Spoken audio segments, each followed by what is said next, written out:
अगर किसी के पास सेबी का आईए या आरए या किसी भी तरह का लाइसेंस होता है तो इसका मतलब ये होता है कि अब वो लीगली टिप्स या रिकमेंडेशंस या एडवाइजरी दे सकता है। लेकिन इसका मतलब ये बिल्कुल नहीं है कि वो डेफिनेट लेवल पे आपको प्रॉफिट करवा के ही देगा। सेबी ने ऐसे ही एक रजिस्टर्ड रिसर्च एनालिस्ट के खिलाफ एक्शन लिया है। इनका नाम हरिंदर कुमार साहू है। ये किंग रिसर्च एकेडमी नाम का एक यूट्यूब चैनल और वेबसाइट चलाते हैं। इनका एक टेलीग्राम चैनल भी है। सेबी ने इनके खिलाफ एक्शन इसलिए लिया है क्योंकि ये अपने क्लाइंट्स को कहते थे कि आपको 80% 90% एक्यूरेसी के साथ 500% तक का रिटर्न मिल सकता है, प्रॉफिट हो सकता है। ऐसे 8-10 वायलेशंस और भी हैं। इस वीडियो में जांचेंगे कि किस तरीके से सेबी ने पूरा एक्शन लिया, क्या गलती की एक सेबी रजिस्टर्ड रिसर्च एनालिस्ट ने, और आप किसके ऊपर एक्चुअल में विश्वास कर सकते हैं। Let's get started. King research academy के हरिंदर कुमार साहू ये सेबी के साथ एज ए रिसर्च एनालिस्ट 15 मार्च 2018 से जुड़े हुए हैं। इनके ऊपर 1 अप्रैल 2021 से नवंबर 30, 2022 तक का इंस्पेक्शन किया। तो इनके ऊपर की गई इंस्पेक्शन की कम्युनिकेशन 14 फरवरी 2023 को की गई। इन्होंने 20 फरवरी 2023 को वापस से सेबी को रिस्पॉन्स दिया। इस पूरे इंस्पेक्शन में हरिंदर कुमार साहू के ऊपर 8 से 10 वायलेशंस थी जो कि सेबी के रिसर्च एनालिस्ट के रेगुलेशन के खिलाफ थी। अब देखिए, जब भी कोई सेबी के अंडर इन्वेस्टमेंट एडवाइजर या रिसर्च एनालिस्ट बनता है तो उसके ऊपर काफी कंप्लायंसेस होते हैं, काफी रूल्स और रेगुलेशंस को उसको फॉलो करना पड़ता है ताकि वो अपने क्लाइंट्स के साथ साफ रहे और रूल्स और रेगुलेशंस के अंडर चलते हुए सीधे तरीके से काम करे। सेबी ने इनके खिलाफ काफी वायलेशंस रिकॉर्ड की। पहला, इन्होंने अपने वेबसाइट के ऊपर इनके खिलाफ कितनी शिकायतें हैं, इन्वेस्टर्स ने कितनी कंप्लेंट्स की हैं, इसकी डिटेल नहीं रखी थी। इसको इन्वेस्टर चार्टर के अंडर, वेबसाइट के अंडर किसी भी सेबी आईएआरए को या किसी भी रेगुलेटेड एंटिटी को मेंटेन करके रखना पड़ता है। इन्होंने वो काम नहीं किया हुआ था। 2 अप्रैल 2022 से लेकर नवंबर 10, 2022 तक इनके पास एनआईएसएम का कोई वैलिड सर्टिफिकेशन नहीं था, जो कि एक इंपॉर्टेंट बल्कि मैंडेटरी रूल है अगर आप एक सेबी के आरए या आईए हो। इनका कहना था कि इस समय के दौरान इन्होंने काफी बार एनआईएसएम का सर्टिफिकेशन अटेम्प्ट किया, पास नहीं हो पाए, लेकिन आगे चल के नवंबर 2022 में इन्होंने वो सर्टिफिकेशन क्लियर किया। देन इनकी वेबसाइट के ऊपर इनके ऑफिस का एड्रेस मेंशन नहीं था। इनकी वेबसाइट में जो भी ये क्लेम करते थे 80%, 90% एक्यूरेसी या 500% प्रॉफिट, उसका पास्ट परफॉर्मेंस डेटा बताया नहीं गया था।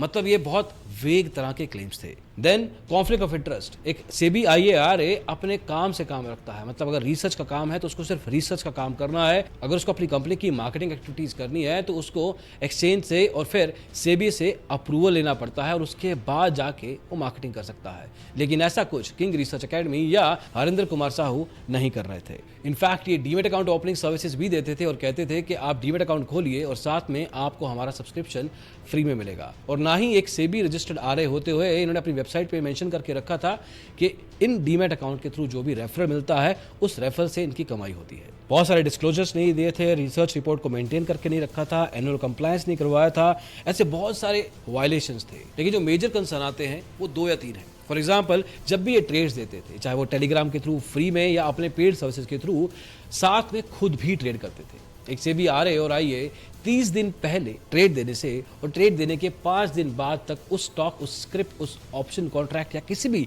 इंस्ट्रूमेंट में खुद ट्रेड या इन्वेस्ट नहीं कर सकता। लेकिन इनके केस में ये चीज़ रेगुलरली देखी गई। हालांकि इनकी तरफ से एक रेबटल था कि ये ट्रेड करते जरूर थे, लेकिन उन टिप्स पे ट्रेड करते थे जो ये अपने टेलीग्राम में फ्री में मुहैया करवाते थे। उसके लिए कोई पैसा या कोई भी तरह की कंसिडरेशन नहीं लेते थे। सेबी का वापस जवाब था कि इससे कोई फर्क नहीं पड़ता कि आप उसका पैसा ले रहे हैं नहीं। अगर आपने टिप दी है और आप एक सेबी रजिस्टर्ड आरए या आईए हैं तो आप उस टिप पे खुद ट्रेड नहीं कर सकते 30 दिन पहले और 5 दिन बाद। Then unrealistic claims. वेबसाइट पे, यूट्यूब पे, वीडियोस में बहुत बार ये बोला जाता है कि 80% एक्यूरेसी, 90% एक्यूरेसी, 100% एक्यूरेसी। दूसरा, अनरियलिस्टिक एक्सपेक्टेशंस। मार्केट को थोड़ा बहुत ग्लोरीफाई करना, ये दिखाना कि आपको हमारी सर्विसेज के थ्रू 80%, 90% रिटर्न मिल सकता है, आप 500% तक का प्रॉफिट कमा सकते हैं। ये उस कंप्लेंट में एक्चुअल में लिखा गया है। इसके अलावा भी काफ़ी बातें हो सकती हैं, but this is what it is on the document. देखिए, मार्केट में जब ग्लोरिफिकेशन आ जाता है, जब किसी चीज़ को सीधे तरीके से बेचना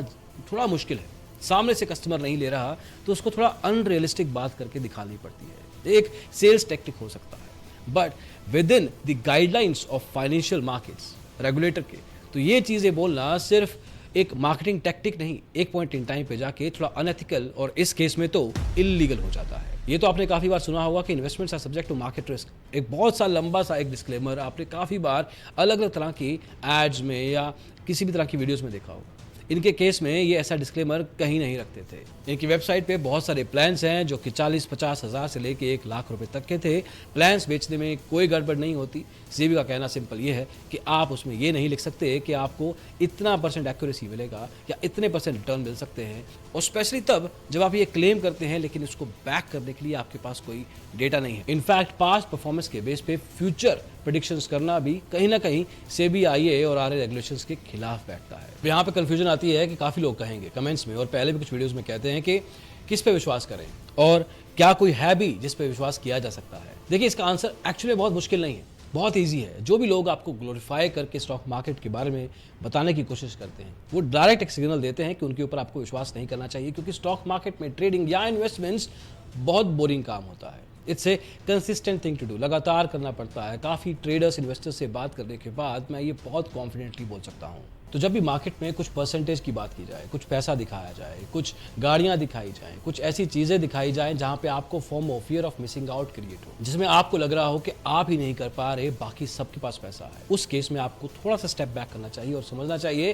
कि एक्चुअल में ऐसा नहीं है। बहुत सारे कम लोग ये हैं जो पैसा कमाते हैं, और जो पैसा कमाते हैं बहुत बार इस चीज़ को ग्लोरीफाई करके या बड़ा करके या चकाचौंध तरीके से बेचने की कोशिश नहीं करते। अगर कोई सिखाता भी है तो उस केस में वो सिर्फ सिखाने की बात करेगा, वो आपको पैसा कमाने की बात नहीं करेगा। इनफैक्ट जो सेबी आरए या आईए सही तरीके से काम करते हैं, जब हम बात करते हैं तो उनका कहना ये होता है कि आज की तारीख में जब भी उनके पास कोई क्लाइंट आता है लीगल तरीके से, तो उस केस में उनके सवाल यही होते हैं कि मेरा पैसा डबल कब होगा, ट्रिपल कब होगा, रिटर्न कब आएंगे, क्योंकि यूट्यूब पे या सोशल मीडिया पे या इंटरनेट पे इन जनरल ये चीज़ें बहुत फैला दी गई हैं कि स्टॉक मार्केट में बहुत सा पैसा कमाया जा चुका है, और ये बहुत समय से है। बस तरीके बदलते हैं, आगे चल के तरीके अलग होंगे, लेकिन हमें as a serious trader investor ये समझने की कोशिश करनी चाहिए कि this all is a hoax, ये पॉसिबल ही नहीं है, this is all a lie. इसके बियॉन्ड जाना पड़ेगा।